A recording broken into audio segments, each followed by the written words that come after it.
because you've tried bringing up your feelings or bringing up your needs to them and they immediately shut them down because it's just too overwhelming. Love wasn't love. Care was love. I caring about somebody equals them loving me. That conditioning, that treatment from the time I was an infant trained me to be essentially an emotional support child. You always make me feel better. Whenever I'm around you, I just relax.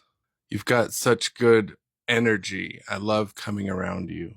When you were a baby, you tuned right into me. If I was upset, you were upset. You were crying. I don't know what I would do without you. Thank you so much for listening. These are the types of things that I have heard over my life from those around me who conditioned me and trained me to be an emotional offload, that trained me to be essentially an emotional support child. And what I learned, and it's taken me all this time to finally start to unravel it. What I've learned is that situation, that conditioning, that treatment from the time I was an infant, because the stories have continued on. And the thing about the stories is that I always kind of assumed that those stories about you always make me feel so comfortable. I feel so agitated, but when I'm around you, I feel calm.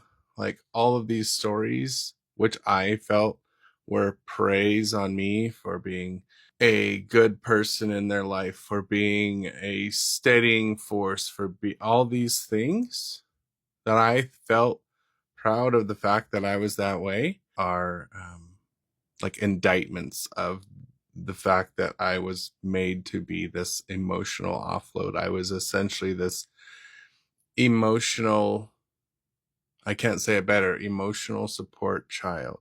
When someone's having a tough time regulating, I would be brought into the situation. So all this, so here the thing about it is, and the thing that's the most pernicious about this is that I learned through this experience over time that love wasn't love, unconditional love. Love wasn't love.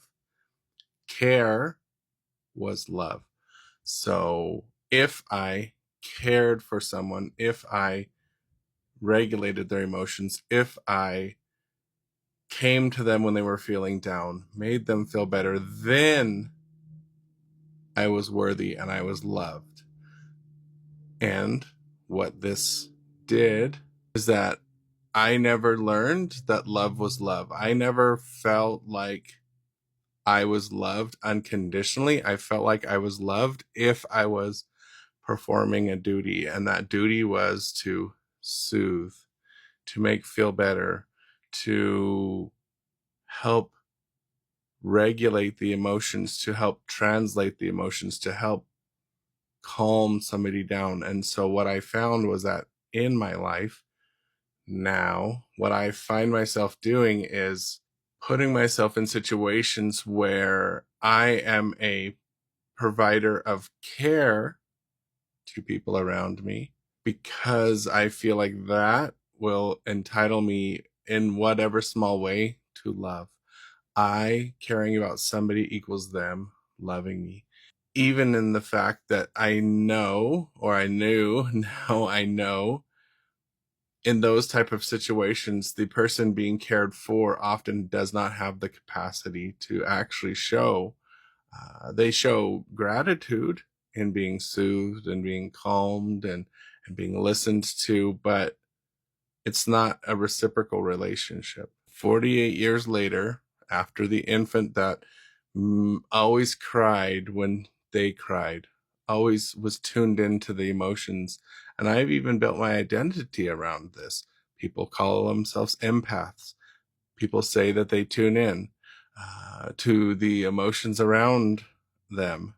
If you have ever tried to figure out the emotions of a person by their footsteps, by the way a door slams, by the way that they haven't been talking to people, by the way that they're mumbling under their breath.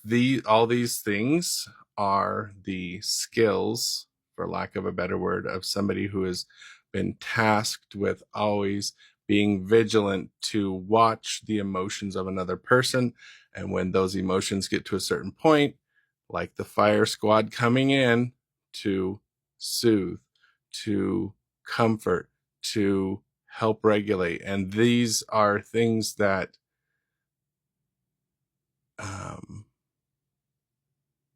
I experienced way too young in my life.